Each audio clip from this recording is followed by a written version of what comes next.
मैं सोच रही थी, what do you think is the population of the world right now? About 7.5 to 8 billion people. और उनमें से how many people have access to the internet? Half maybe. And out of those people, how many do you think are social media savvy? For instance, how many would have access to Instagram? First of all, why are you asking me this Fazulka question? Who cares? No, because I want to find out, how does one get 50 million followers on Instagram? How? That's easy, by marrying Nick Jonas. Oh, I suppose that's one way.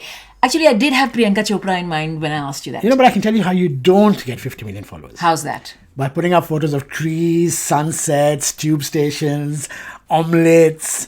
I wonder who you're talking about, because I have no idea. Oh, nor do I. Welcome to the Shabby and Man podcast. We are partners, parents, podcasters, broadcasters. And everything else in between. What do we want to talk about today? Just before we start, whatever we're going to talk about, over the weekend, one of my guitar heroes died. Peter Green. Are you familiar with Peter Green? No. Remind me again. He formed Fleetwood Mac. Of course I do. Actually, he was so cool that in those days, when he formed the band, he decided to call the band after the two other members, Mick Fleetwood, who was the drummer, and John McVie. So it could have been, Fleetwood McVie. It became Fleetwood Mac. There could be two reasons for that. A, he wanted them to take the blame for it, or did he want to take No, he was quite a cool guy. And you must have heard of Black Magic Woman. Yes. You probably know the Santana version. Yeah. It's his song. Yeah, some great songs he did. And then he left the band after a couple of years. And then it became the half American hybrid kind of band that you know. Anyway, my point is that, he was like quite a hero to me. And I sometimes wish that I could speak about him, unfortunately Asian media is such that you can't really vent these sort of thoughts and feelings, that you have to you have to stick to Bollywood. You know where I'm coming from, what I'm trying to say. Yeah, we've spoken about this often enough, how there are various influences that shape our personality, our taste in music, culture, art, books, all of that, and it is not necessarily always related to your ethnicity. That's right. It doesn't always have to be straight and simple, pigeonholed, stereotyped, all those kind of things. And I think in that respect, you and I, or rather everybody from the British Asian community, or expatriates or non-resident Indians, Asians, have an advantage. Because, I've grown up in India, so naturally that Indian influence will always be ingrained in me. But then I've lived here long enough, I think, and even while I was in India, because we had been exposed to Western music, we started our career on radio in the Western music section, as it were, playing rock and pop. You used to play a lot of what is basically, if you were tuning in London, yes, it would be very mellow and be very, I don't want to use the words, but it'd be very like magic and heartish, Oh, okay. It's that kind of stuff. Very mellow, very magical, straight from the heart. Is that what you're saying? That's what I'm trying to say. Yes. Because I still play the same songs now. Yeah, so as you're saying, obviously I don't know these bands as well as you do, because you grew up here in London and they were all part of your growing up years. But I know Fleetwood Mac, I know Bryan Adams, I know Eagles, the Beatles, and all the rest of it, Santana and Dire Straits, and because we used to play them on radio. We used to play them, and when in front of us both, MTV came in a big way. Yeah. So suddenly all these American influences also suddenly came through. in. And equally impressive was the fact that a spin-off from MTV coming to India was Channel V, which was a very desi look at Western culture. And it wasn't essentially Asian culture, but it was giving an Asian spin to all these Western influences. You might know someone who worked there. Yeah, of course. You worked with him as well, right? You worked there as well for a bit. I almost forgot. Yes, I know that some of the big superstars on that channel I worked with. But I was also there, but you were one of those people who got a job there, and then in a week's time you walked out in a huff saying that, this is not really what I signed up for, kind of thing. Yeah. But because I was behind the scenes here. They said write stuff. Yes. And then I don't write stuff. I think that's why we feel it more when I feel that coming to Britain, living in London, being a part of Asian media, when we expect to react only to certain things, we expect to talk about certain things. And, now is the time to speak up for the British Asian community, because all these buzzwords flying around, BAME, inclusivity, blurring the lines between different cultures, Black Lives Matter, assimilating all the different influences that make Great Britain what it is today, which is a melting pot of cultures. Actually, talking about diversity, you've seen they've made a conscious effort to be much more inclusive. Everyone is trying to do their share, which is a very good thing. Yeah. But I think we mentioned this about a year and a half ago, that BAME, for anyone who doesn't know, is Black, Asian, minority ethnics. Yeah. they've kind of categorized all of us who are not white into this BAME category. You're not very taken with the Which idea. is, I understand where it's coming from, and breaking glass ceilings and helping you along the way. I have no problem with that. But just to be either you're this or you're that is... Either you're white or non-white, is that what you're saying? Yeah, I'm not a great fan of that, actually. Because sometimes then you might think, oh, they only picked me because I tick this box. Yeah. Which is what happens. But I also feel that sometimes it's important to have certain laws in place and give people certain goals to aspire to in terms of having X number of people from certain communities, having women in higher places. Because unless you made a rule, if you left things to develop organically, it'll be probably centuries before women and men are equally represented, before the pay gap is completely eliminated. I totally agree with you. I think it's a step in the right direction. It's a good thing to do. But I just don't like the way it's so black and white. And then it brings me back to India. Remember they had categories for a lower class, this, which all makes sense. Scheduled caste, scheduled tribes. Which makes perfect sense. Yeah. But what I didn't agree was they had certain ones for medicine and all, that you can become a doctor if you're from this place. No, I don't think it was... No, that would have been quite extreme. But you're right. Kangana herself, I think, Kangana Ranaut, to refer back to Bollywood, made a statement recently in the context of nepotism that, when she first came to Bollywood, she says that, I look at the star kid system as a reservation or a quota system as we had in India. And she did say that in my pre-medical exam, because I came from a certain family where my father was a businessman, my mother was a teacher, my grandfather was a freedom fighter, I had a quota, which kind of really alarmed me. I'm not sure if that's how medical schools work, but you're right. I hope it doesn't. Yeah, I hope it doesn't, because you don't want a doctor who's made it not on merit, but because they happen to know someone or they happen to be from a certain section of society. So yeah, was it Peter Green who triggered this thought that I wish I could talk about? Yeah, because without having to justify why this weekend Peter Green passed away. John Saxon, who I grew up watching Enter the Dragon. I talk about these sort of things. So I just thought it'd be nice if it's not always confined to.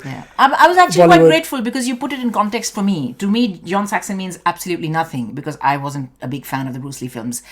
But you said that he was the man in Shalimar, right? That's right. So I had to tell you that, Rex Harrison and John Saxon were in Shalimar. Right? Dharmendra was the main guy. Yeah, of course. I knew it because of the That Bollywood. Shalimar was a diamond, wasn't it? Yeah. Putting all this to one side, if you had the freedom to do a show, whether it is on television or on radio or in a podcast format, and if you had the freedom to talk about absolutely anything you wanted, what would be your ideal show? What would we talk about?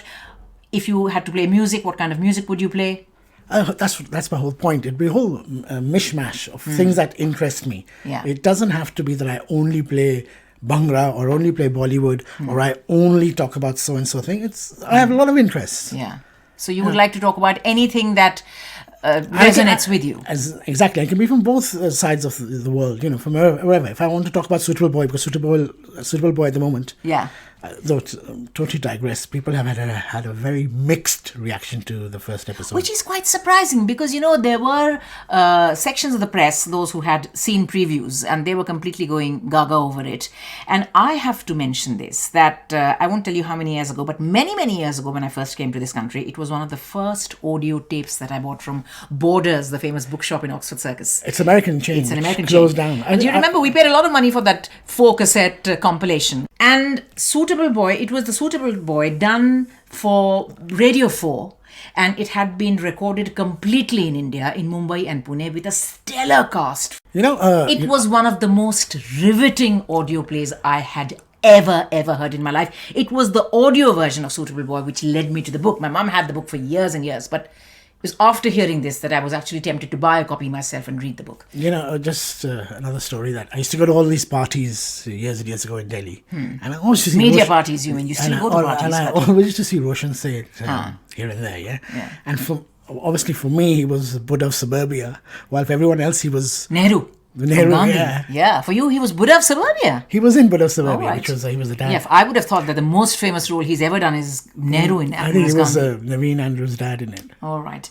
So Suitable Boy has had mixed reactions. But what are you saying? You want to talk about Suitable Boy, but then equally you want to talk about, I don't know, Indian matchmaking? No, we haven't seen that. I haven't seen that, but talk about that. Yeah. And then talk about, my favorite things. The joy of Argyle socks. I love the soft texture of these Scottish socks. Coming back to what we were talking about, ask me what my ideal show would be.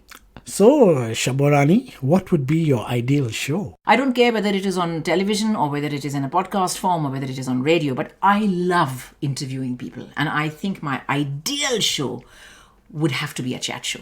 I hasten to add that no, I'm not interested in sharing a coffee with anyone or a tea or a sharbat or a champagne with Shabnam. And it doesn't even have to be a celebrity, somebody who's famous. But I have often found in course of my career in the media, when I've interviewed people, I've interviewed the biggest of Bollywood stars, I've interviewed people from many walks of life. Anyone who has battled the odds in their life and somehow had found the courage, found the inspiration, found the right family and friends set up at the right time to, soldier on and get to an enviable position. Their story has something to teach us. I actually agree with you. I think some of the most riveting stories are those from people who are not famous. Not people famous at all. Who really live the life. Yeah. And, that is, I'm not saying that I don't want to interview famous people, and I'm not saying that, holding their fame against them, because, it takes a lot for someone to climb to the summit of their profession. Absolutely. And be famous. I mean, you can still be at the top of your profession and not be known at all. But it has to be a mixed bag of guests. And I think I see myself doing a chat show at some point. And maybe this could be my retirement gift to myself in the media. But then, what happens? How the world works. What? If you interview someone who's not famous. Yeah. Who's going to tune in? Who's going to tune in kind of thing. Yeah, I know. But, it's not about my guests' fame. It's about what they have to say. It's about what we can take away from their story, because no one in this world has the perfect formula for success. And everyone who's achieved success of any kind has got to where they are today by trial and error. And it is the knocks that they've taken along the way which has really shaped their character and made them the people they are today. And it doesn't have to be necessarily in the world of acting or directing or singing or fashion or modeling or, I'm talking about the normal stars who people talk about. Does it have to be Asian content? It doesn't have to be Asian at all. Not at all. There's another piece of news that people were discussing in India, and you and I talked about this briefly as well, which was this whole scam of having fake followers on social media. So Mumbai police apparently has put out 2 names, which is what has got everybody talking. They've picked Priyanka Chopra Jonas and Deepika Padukone, saying that... I find that very unfair. Why choose just these 2? I'm not quite sure, and we're not even implying anything at all, given that Priyanka has 55 million followers on Instagram alone and Deepika has 50 million. But apparently there are a lot of people who are suddenly wondering how you get to these mind-boggling numbers. And exactly as you're saying, they're not the only ones by any means. You are a big fan of Twitter. And you're totally the opposite. I'm exactly the opposite. I think it has to do with people's personality. Whether you warm to Twitter or TikTok or Instagram or Facebook, I think depends entirely on how you are as a person, how you like to share news, who you like to reach out to. Your argument has always been that if you're in the media, if you're in the public eye, then you don't want to just chit-chat with your family and friends because they know you anyway. You want to reach out to those who don't know you. You want to impress them with what you might have to say. And I think the only time you go on Twitter is when you suddenly get a notification that someone has tagged you or someone has said something and you just kind of like it. And you think that Twitter is the best platform to reach out to the world. I do. I mean, I've noticed that people who don't even use Twitter to complain, okay, my gas cylinder is not working. Or airline tickets have not been refunded. Because I feel that's the one way that you'll actually get an answer back. Yeah, but I also feel that Twitter is not meant for people who are not very thick-skinned. Because I would get very upset. You get trolls, you get people saying horrible things about you. You have to be made of very stern stuff to take that on the chin, read it day in and day out and say, oh, you know what, these people don't really know me or it doesn't really bother me. I think I'm far too sensitive. How bland must life be that you want just everyone to like you? No, it's not about everyone liking you, but it's not about everyone hating you with such a passion that at times they are saying things which you wouldn't say to anyone just for the sake of being mean to you. And that is why that is my biggest problem with Twitter. But you were saying how Twitter is what makes you realize how this world is really a global stage. It has become very small. I'll give you an example. Like 3-4 days ago, this trend started in India about these jokes. I have a joke about this, but I can't tell you. And it went on and on. Yeah. Then suddenly people in America are doing it. Then people here in England are doing it. So it just traveled in about 4 days. It was all over the world. Everyone was talking about the same thing. And the reverse thing also happened with that Rising Girl thing where...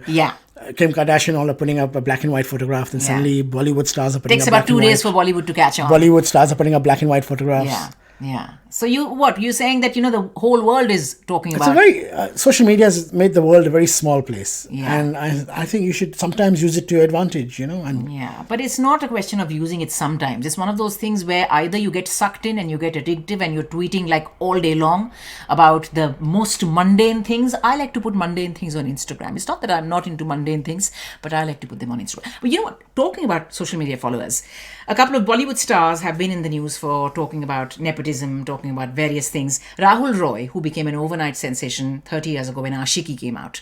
Rahul Roy has spoken about how he became the poster boy virtually overnight when the film was a hit. And then subsequently he had a tremendous fall from grace because, nobody wanted him. And he said that I didn't want to play the Bollywood game. But speaking specifically about social media, he says that my fans 30 years ago, the fans who made me a superstar, who are not on Twitter, because there was no Twitter, there was no Facebook, there was no paid publicity, I feel those were my real fans. आजकल के ज़माने में तो paid fans, paid followers, you can get a dime a dozen. And he actually says a very funny line. He says that आजकल के हमारे some of these big stars, if they go to a public place and if they're not accompanied by their publicist and their secretary and if there's no security with them, people won't even recognize them. It's that kind of thing. But you would probably see that they are being followed by millions of people on social media.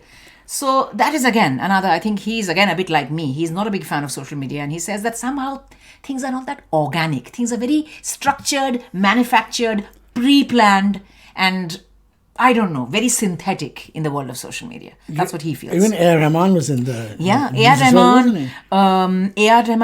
Rahman, not so much about social media. A.R. Rahman and Madhur Bhandarkar, both of them basically agreeing with the movement which says that, this groupism has to go. Nepotism, favoritism.